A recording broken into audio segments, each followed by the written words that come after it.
2020 sucked. I mean, it really fucking sucked, but 2020 also provided us with a bunch of weird shit. Like, a lot of weird shit.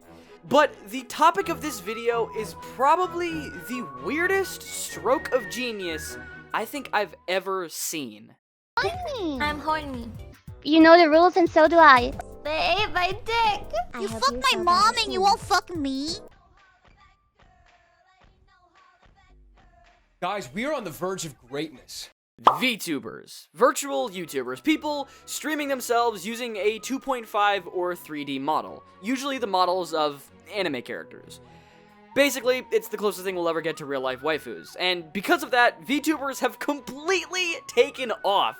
With multiple groups, a shit ton of Vtubers, and even businesses solely made for these virtual YouTubers. And when I say there's a ton of Vtubers... yeah, I kind of meant that. Now, how do I know that you watch Vtubers?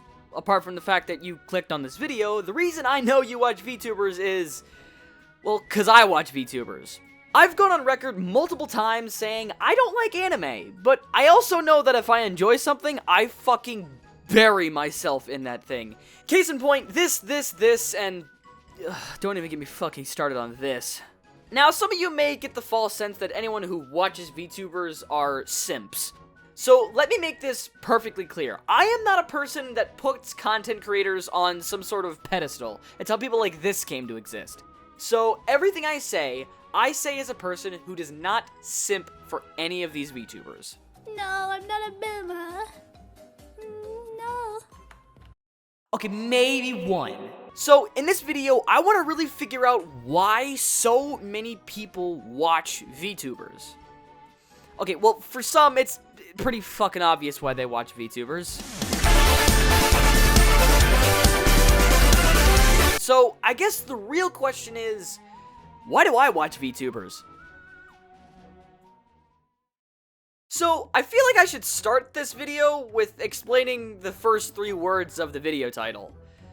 Yeah, Vtubers are fucking weird, but I think it's pretty important that Vtubers are kinda weird. To give some more context, the founder of Hololive, the biggest Vtuber group in the world right now, and CEO of Cover Corporation, Motaigo Tanigo, probably just fucked up that name, so we just call him Yagu, stated in an interview that his idea of Hololive would be a virtual idol group similar to that of AKB48. Ah, the poor naive bastard. Long story short, that didn't happen, and instead the group of Hololive would have members ranging from a pirate who can't dance to save her fucking life Dance. 40歳 to a small dog girl that can probably cause world peace, I'm Elvis Presley. Oh no. to a half-dragon girl who is living proof that Kazuma Kiryu from the Yakuza series fucks. Hey, you watching my screen? Are you jacking off? I love VTubers, man. And I think it's pretty interesting that most of the VTubers I've seen that have grown into extreme popularity have all been these crazy characters that you can't really get from real-life people. Most streamers usually stream with their faces on the screen, meaning everyone knows exactly what they look like and who they are, meaning they can't really say they're anything other than a simple human. But with VTubers, we don't know what they look like at all. And in Zentria's case, what they even sound like. I mean, fuck, for all we know, Zen might be a dude. I mean, I'm not saying Zen is a dude, but I'm not saying she's not either. What I'm trying to say is that since we don't know the people behind these models, they can really play around with who they can present themselves as. I imagine being a VTuber is rather freeing, as you can be literally anything you want to be. I don't think Iron Mouse is actually Satan herself, but we don't know who she is in real life beyond what she tells us, so the suspension of disbelief is much more tangible. Another reason why I think VTubers are incredibly popular is simply because VTuber streams are much more digestible. Now let me explain. I don't watch a lot of live streams, mainly because streams are so fucking long.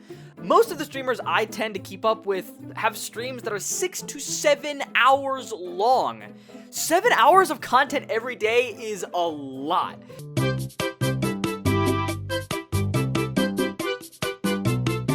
However, most VTuber streams are way shorter.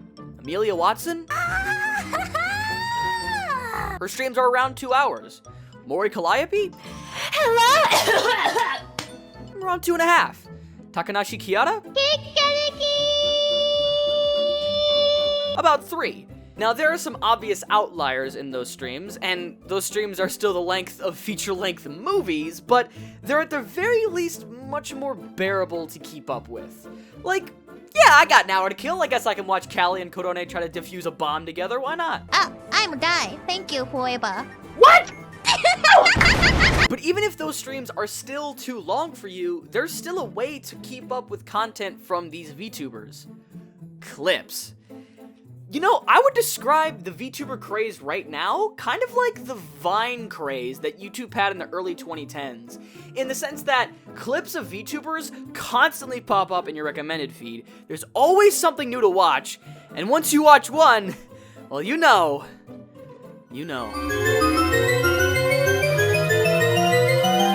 And these fucking clippers are fast, too. Sometimes uploading a clip from a stream that's still fucking happening.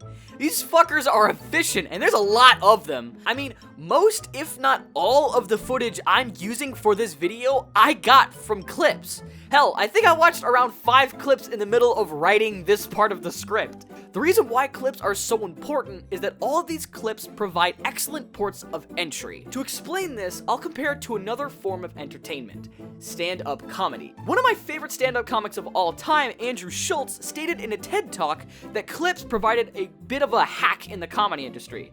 So I asked my friends that watch stand-up what they were watching and how they liked it. And they would all tell me about the things they were watching, and then they would all say the same thing.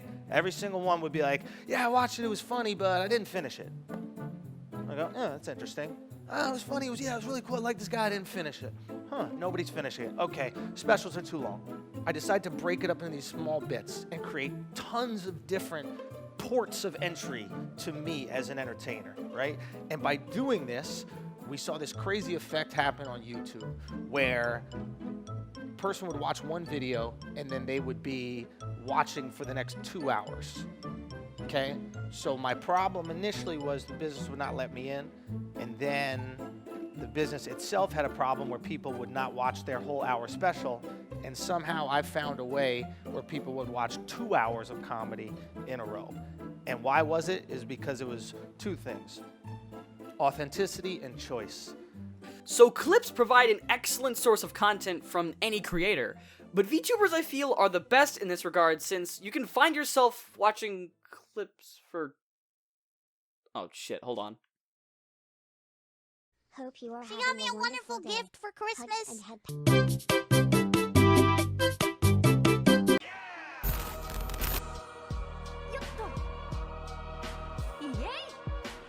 Wait, wasn't I doing something? And the last reason why I watch VTubers is because, well, it's like I said at the beginning of this video. 2020 fucking sucked. Let's face it, there were times where every day was a struggle just to get out of bed. For me, that was near the end of 2020. I was going through my fair share of fights myself. Things like depression, self-worth, confidence, all kinds of shit. Not to mention the outside world was basically and, well, sometimes literally on fire. Last year will be remembered, at least to me, as one of the worst years ever. But almost every day I could go online and watch clips or streams of VTubers having a stupid amount of fun. And even if for a couple of minutes, I had a dumbass smile on my face. Especially when I was watching videos from the content creator Coefficient, a streamer and YouTuber that I recommend you guys watch more than anybody I've shown in this video. It was him that I was able to know VTubers more and more, so yeah, you know who to blame for this video. But his videos were fantastic nonetheless. In any case, VTubers are by far the most unique, crazy, and, well, weirdest stroke of genius I think I've ever seen on the internet. And why do I watch them? I don't know. I guess they just made me smile when I really, really needed it. Thanks, guys.